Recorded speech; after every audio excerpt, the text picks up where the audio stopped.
शशि परदेसी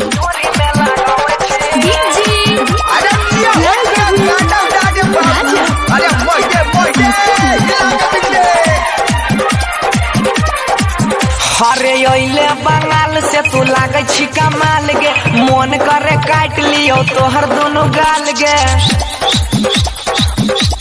हाँ अइली तू बंगाल से लागे छी बाबा लगे, आँखों ऊपर चश्मा देखै में कमा लगे।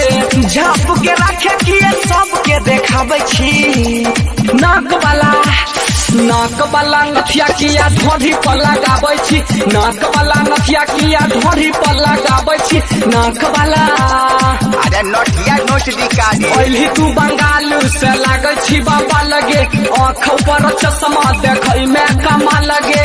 झाप के रखे किए सबके देखाबै छी, नाक वाला नथिया किया ढोढ़ी पर लगाबै छी, नाक वाला नथिया किया ढोढ़ी पर लगाबै छी, नाक वाला सुनना शशि परदेसी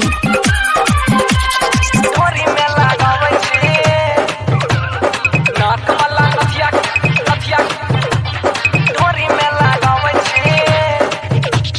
चल जखने है लचको तोर कमरिया, बुढ़बो सबके तोरे पर्यटक नजरिया।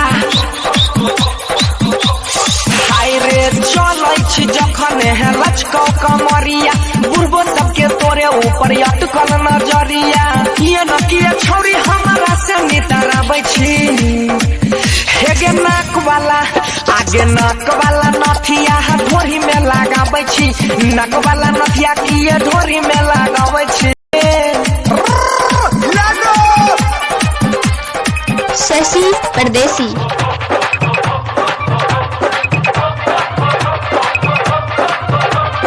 presented by Albina Recording Studio, Simla।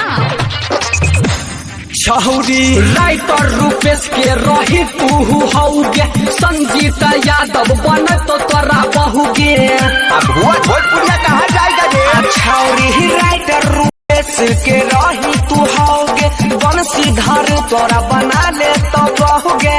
सबके तू छोरी हमारे पंख देखाबै छी, अरे माई रे माई नाक वाला नथिया किया ढोढ़ी पर लगाबै छी, नाक वाला नथिया किया ढोढ़ी पर लगाबै छी, नाक वाला सुनना क्या बोला?